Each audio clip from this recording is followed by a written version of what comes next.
Hey everybody, welcome to Raising Vibrations. You're with Simon today, and today I'm going to be sharing with you my thoughts and some of my perspectives on the Virgo Pisces axis. This is part two of a video that I created quite a while ago, which was called the Virgo and Pisces Nodal Shift. Okay, I'm really inspired to share this next video in this series, and the reason why I'm saying this is because I've made a commitment to myself to show how important it is to recognize the astrology as an opportunity for us to transcend the physical plane, but then to allow the knowledge that we attain to then be integrated into the physical plane so that we can actually create holistic, balanced states of consciousness within ourselves, right? That balanced left and right brain or unity consciousness.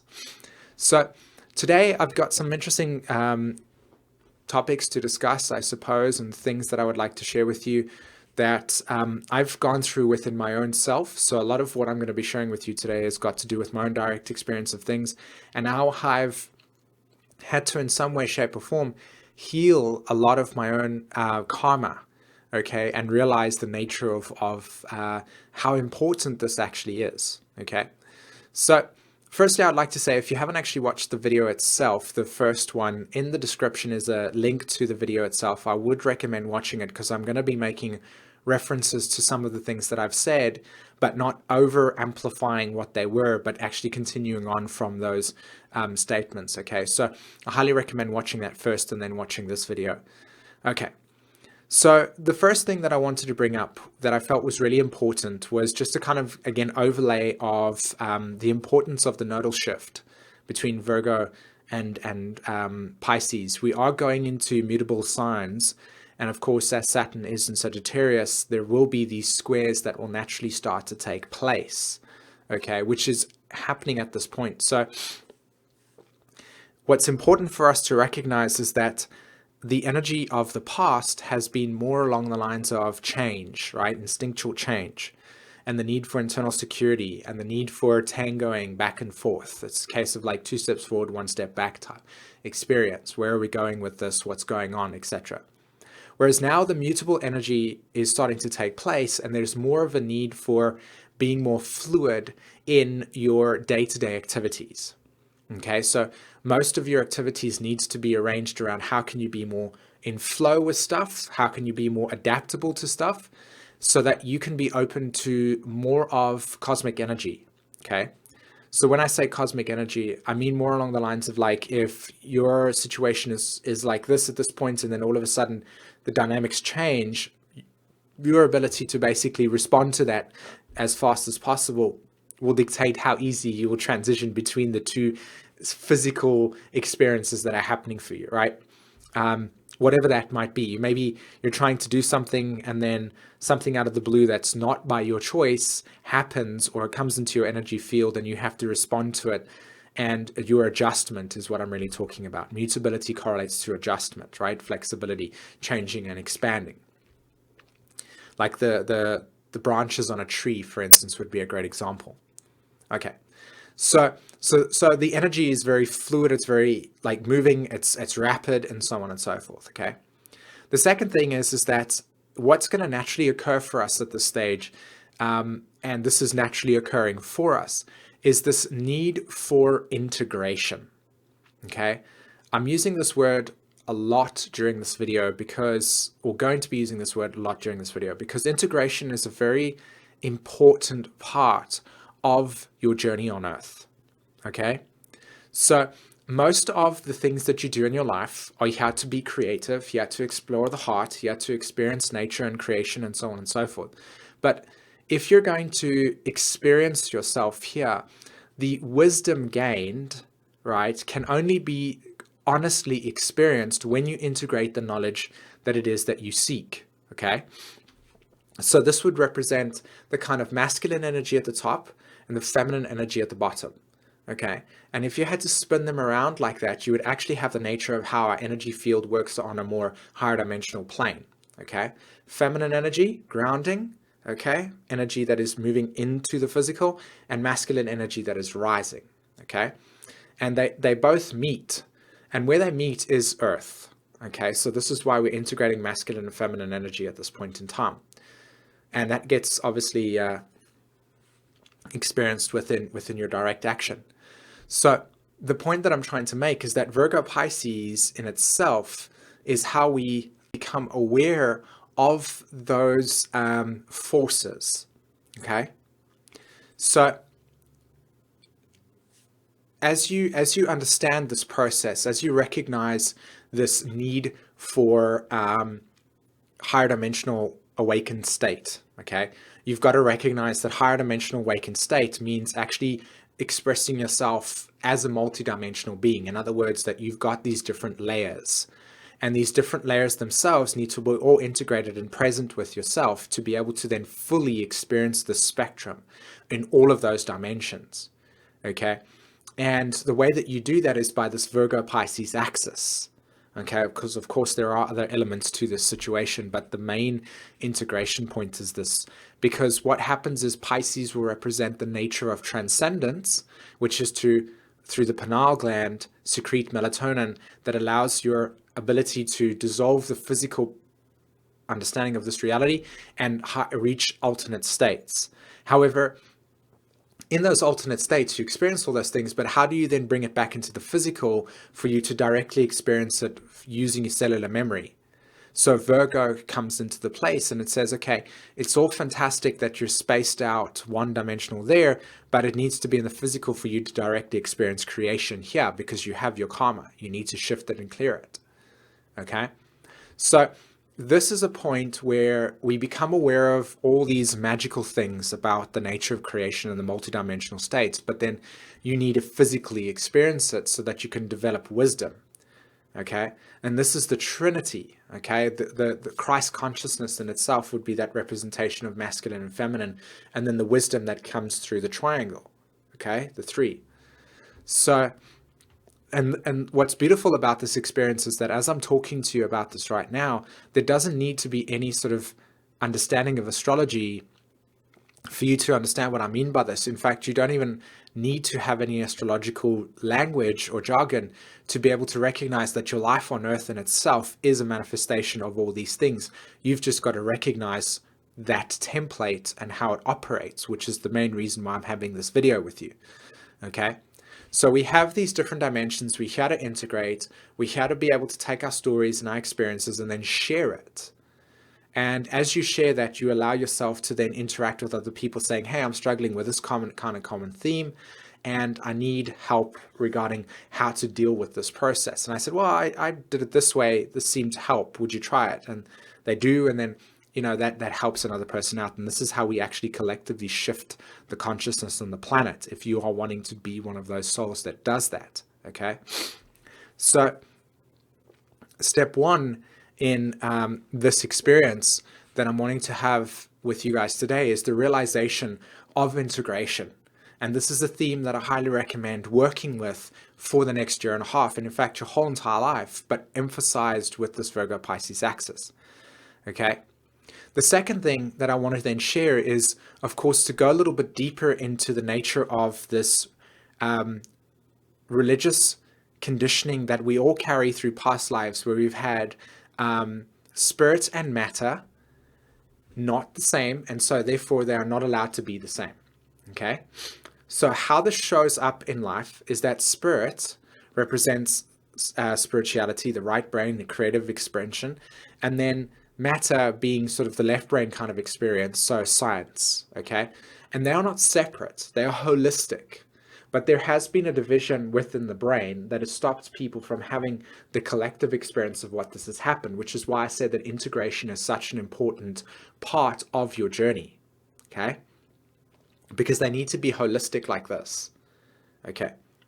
So what happens is that through religion, there's this need to break those things over there and to create a division, so that what happens is that you have on one side people that are very spaced out and accessing higher dimensional states of consciousness, but not actually experiencing or shifting any energy within their physical body because they're so disassociated from the experience.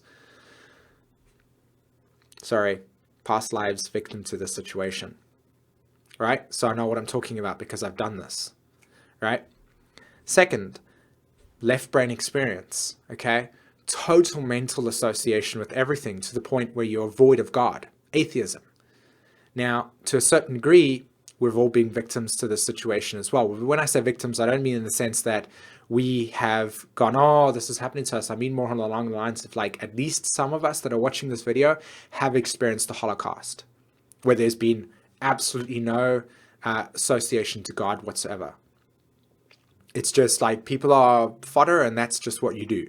There's no humanity in the experience, okay? As an example.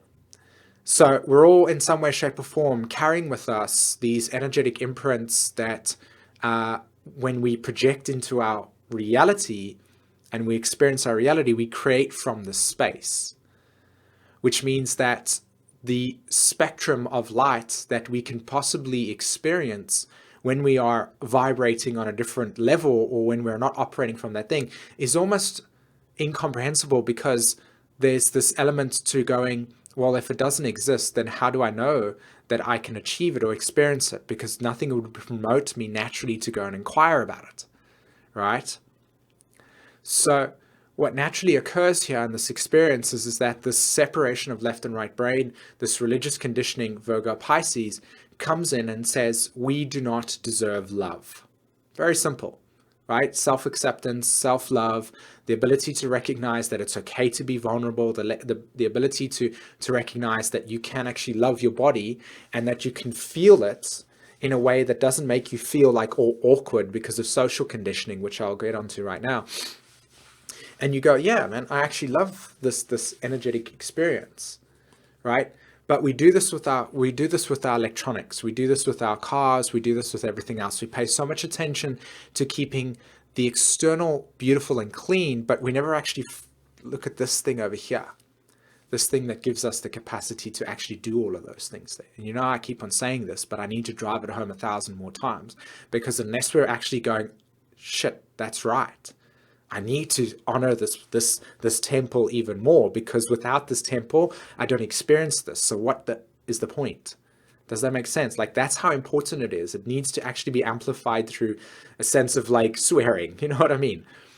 So again, the emphasis here is that this Virgo Pisces axis and the lives that we've lived have been, especially if I had to go a little bit more open in terms of galactic awareness, Kali Yuga cycle that we're all moving out of as a collective race, as a collective consciousness. Okay, so that is the densest form, with the absence of light, you know. So our nature with regards to spirituality in itself is absent because it's void, right? There's deep in materialism. So we're breaking out of that experience, and this is where we're catapulting. This is why we had to do this work, because we're trying to catapult ourselves out of this experience. The point here with what I'm trying to say is that each and every single one of us, like I mentioned in the previous video, has this very, very thin layer within our psyche that keeps on tripping us up all the time regarding not feeling worth it, not feeling loved enough, needing to read one more book, do one more exercise, do one more thing before we can do what we believe that we need to do. So we don't validate that heart. But then there's the other side of the spectrum where we validate it so much that we actually become deluded in our own self-grandeur. And this is a very like dangerous place to be in, because it's like an overcompensation for the pain. And the New Age movement in itself, or New Cage movement, and a lot of the teachings that are coming out are facilitating soul's awareness regarding self-love and the need to open up to consciousness, which is amazing. But then it's still disassociating. And that was the word that I wanted to now take into this whole conversation, was disassociation. Detachment and disassociation. If you're a parent and you have children and you observe what we show them to watch, okay, on TV, or we look at some cartoon programs, I ask you to observe the nature of how some of the emotional shocks take place that I feel that children should not be exposed to. So there was a TV program, I think it was Kung Fu Panda. Now, the DreamWorks thing, and it was watching it, and if you stand back and you just observe how the images and the sounds are put together, you'll notice there's quite a lot of like intensity. There's quite a lot of circumstances and situations where there's high volume, and then there's panic and distress and anxiety. Like, Why are we exposing ourselves to this nonsense? Why is there this constant need to drag the developing state of our consciousness and awareness and energetic fields into feelings of survival? One word, right? One word, fear. Because what does fear do? It keeps you out of experiencing the heart, because the heart says, learn to trust. Know and be understanding of my surrendered process. You will need to take risks. There will be parts of the story over here that you might not know of. How many of you are going to jump and take that leap of faith to do those things when the primal state of your consciousness and the brain and its programming is rooted in fear because of psychological imprinting that has come your way, that has actually damaged the stomach? Have you noticed that the stomach is not closed? There's nothing protecting it. Yeah, it's got the abdominal muscle, right? Which is great. But then part of that Cancer archetype, the emotional stuff, it's messed up. We don't even know this. So what happens is that we have this thin layer of in our psyche. We have these emotional disintegrated aspects of ourselves that are basically putting us in a state where the opportunity to operate and project into our reality in healthy, balanced in ways that gives us free flowing into transitions of different states within our lives, etc., needs a lot of work. And we need to pay attention to this. And if we're going to space out into states of consciousness, not acknowledge that in order for us to truly understand the nature of healing, especially energy integration, we've got to recognize the amount of disassociation we have. The irony of the situation is that you don't actually know how disassociated you are until you actually integrate more of yourself into the physical and go, holy smokes, how much have I been missing?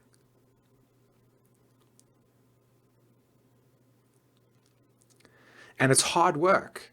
So this is another thing that I feel is really important. I don't believe in one-step, two-step healing processes. I don't believe in that the state of your evolutionary path is accelerated twice as fold as everybody else. I think you're skipping steps. I think you're not actually fully present with the emotional reality that is happening for you right now, that is actually teaching you in a really deep way what is needed for you to shift karma within yourself, heal the state of your emotional psyche, as well as your mental psyche, etc., so that you can fulfill the needs of your soul's desires. So Virgo Pisces asks us to be able to develop a deep communion within ourselves, our environment, Virgo Pisces, our response, and to the totality of it. Here's a picture I wanted to share with you, okay? This was regarding the nature of the brain. And I found this really, really fascinating. In some of the most recent videos that I've been working with, I don't know if you can see my cursor over there, but if you have a look, there's the emotional brain, okay? So I've been doing some videos recently talking about the nature of the five senses, the physical ego, etc. Spirit and science are not separate. Therefore, the physical representation of yourself is a physical manifestation of I exist. The emotional body is that astral, it's the nature of that body, your emotional body. It's how you feel, it's how you censor, right? That gets shut down through massive amounts of things in our environments that stop you from actually fully integrating it into your life.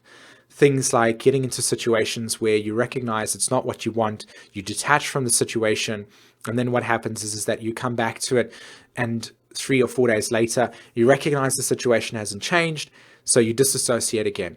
This is this way of like when you go to school and you notice yourself daydreaming. Most of you probably didn't want to be in that place, but you didn't know how to fix it or change it, so you would just disassociate. And that would leave you consistently exposing the physical body to the trauma, but the mental and the emotional body would be in a different place. But none of us actually comes back into the physical.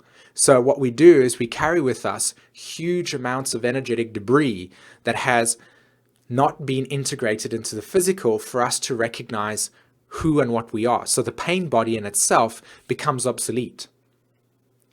And so again, when you're looking at the nature of watching films, Observe how you are energetically responding to these things, because we're so disassociated into a dream world in itself watching this video that we don't actually know how the body is then responding to all these situations.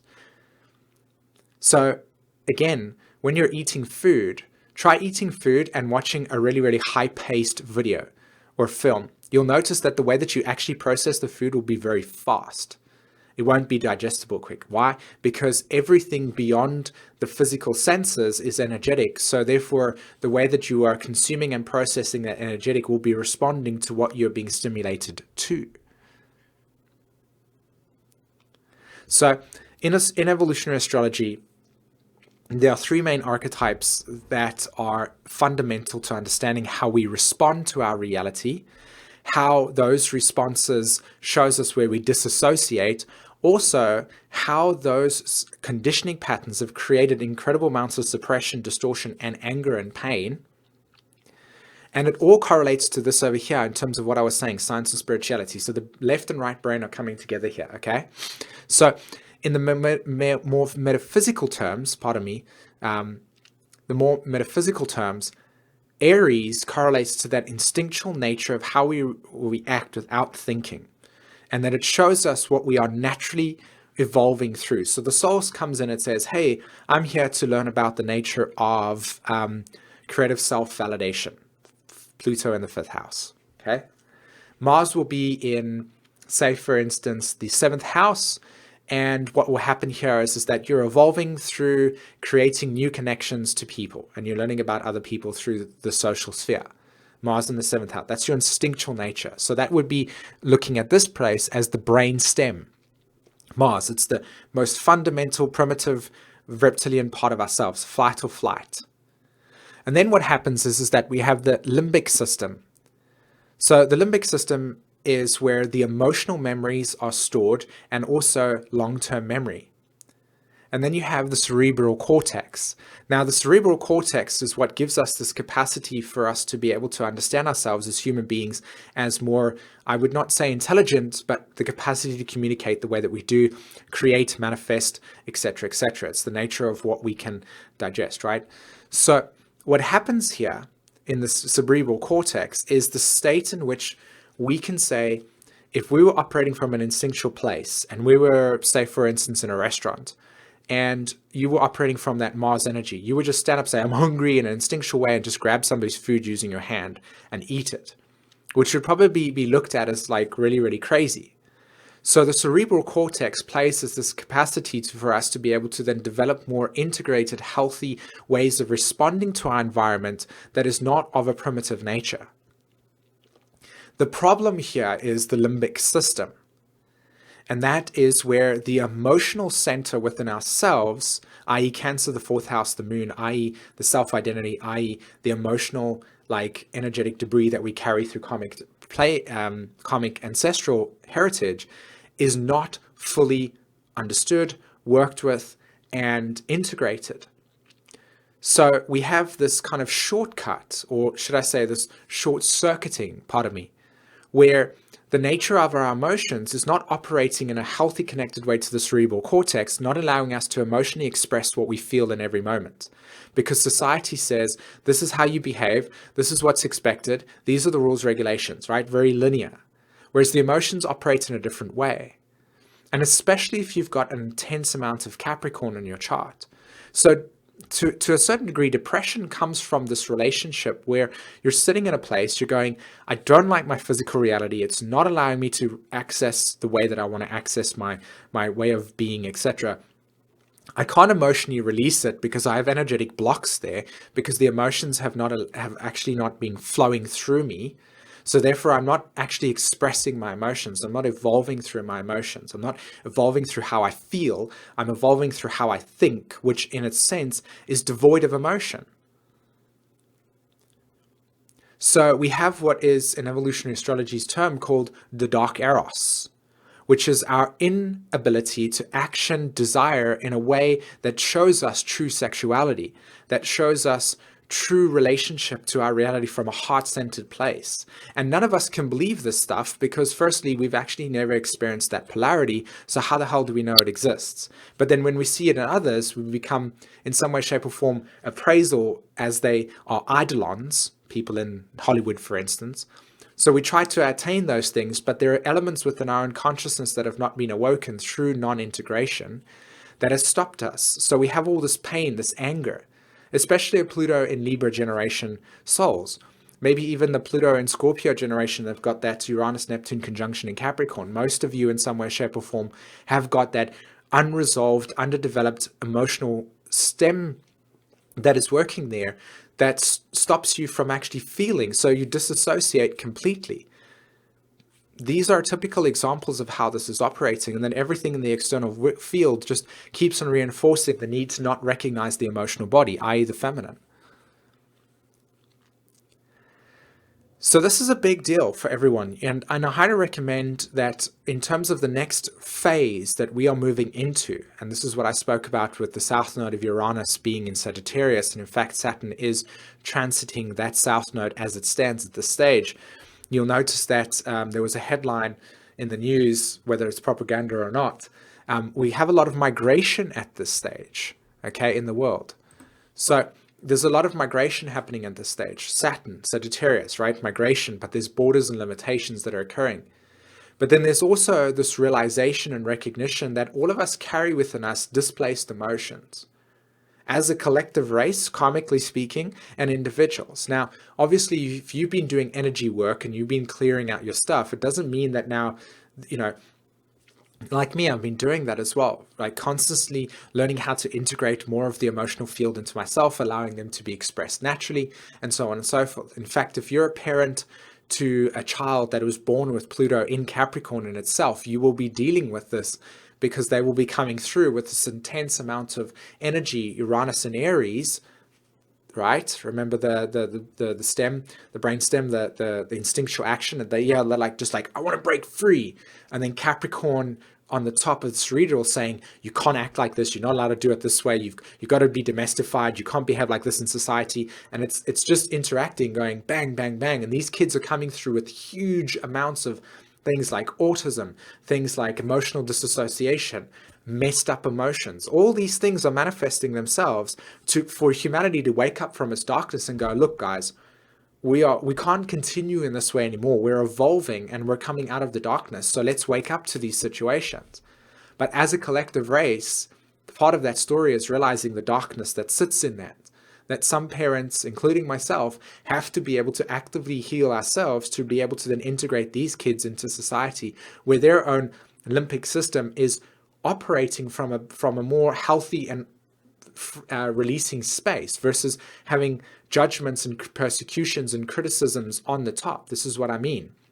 Virgo and Pisces is so much about living these lives of God as an existential savior, and you will never be perfect, so you might as well just do 1,000 Hail Marys on a cold floor until you get atonement, guilt, suffering, etc., etc. And then with regards to the mass migration, with the south node of Uranus in Sag, we have this relationship towards seeing how disassociated states of energy, i.e. people that have lost their homes due to war, etc., that have literally been traumatized to the point where they're detached. So their physical bodies are going, okay, you told me I must go here. And then their emotional bodies are going, I have no idea what this is like. Imagine if I just took you outside your house right now and said, right, move to India. Just go. Like, bye. And then I go, you're going to India because I'm holding a gun to your head in this experience. Come on, guys. Let's really, really look at the nature of what's actually going on over here and say that in order for us to truly be present with this experience, we've got to recognize that disassociation within ourselves. And that a lot of us like civilization, a lot of us feel this essential need to want to go, let's help, but we still like our pleasures. We still like the ego gratification. Now, the point that I'm trying to make here is not to make us feel bad. In fact, it's the complete opposite. It's for us to wake up to recognize that a lot of the things that are happening existentially in the world are actually manifestations of our own sickness. And that at this stage, a lot of what we're having to deal with first needs to come to terms with the fact that we need a thermometer, and we need many naturopaths as well as other forms of healing techniques for us to shift energy within ourselves, to become more integrated within ourselves, so that we can then become more fully present within our journey and stop stuffing around with all of the distractions. When we get to that space and we start taking responsibility and ownership for the need, for how important it is to recognize what I've just shared with us right now, I feel that not only will we catapult our evolution going forward, or at least facilitate that evolutionary cycle, it also give us the opportunity to really recognize what is on the table for us at this stage. So as I round this off and summarize this conversation with everybody today, what I'm trying to put across is the fact that integration of the emotional body, the integration of deep wisdom, comes through communion within the self, deep communion. And the way that we do that is by recognizing the emotional body, recognizing the physical body, and looking at your environment and saying, hey, I'm disassociating in this experience. I'm not present here. Why am I not present? Oh, because I feel blocked. Why do I feel blocked? Maybe because there's a part of me that wants to do something that I don't want to do. At the moment, I'm trying to create, I have all these like ideas and things that I want to share with you, but for now, I'm dealing with a lot of karma. And so a lot of my environments and things are like almost causing this kind of energetic block where I'm having to focus on other stuff that is more about shifting energy and recognizing this than actually being expansive in my expression. So I'm finding a lot of my time disassociating and then coming back and recognizing that it's because that's the journey I want, but I haven't created the structure in my life to facilitate that journey to the degree that I want to. So that realization puts me in a place where I'm now all more empowered to say, okay, cool. Now I can start actually dealing with the physical, shifting material and physical energy around me so that I can create more higher dimensional awareness for me to exist within. I'm more self-empowered. I'm taking control of my life. And that's what's on offer here. Recognizing the disassociation within ourselves relative to the pain, because we have experienced so much of it. We don't know how to deal with it. But it's actually hard work to recognize, to come back into that place and say, okay, right, let's deal with this one foot at a time. Let's fix this. And then also acknowledging this 3-step process, that we have instinctual behavior patterns that are natural to us, and to look into the limbic system and to recognize how it operates within yourself, and to ask yourself, how much do you actually allow your energy field to express your emotions without feeling vulnerable, without feeling this need to criticizing yourself?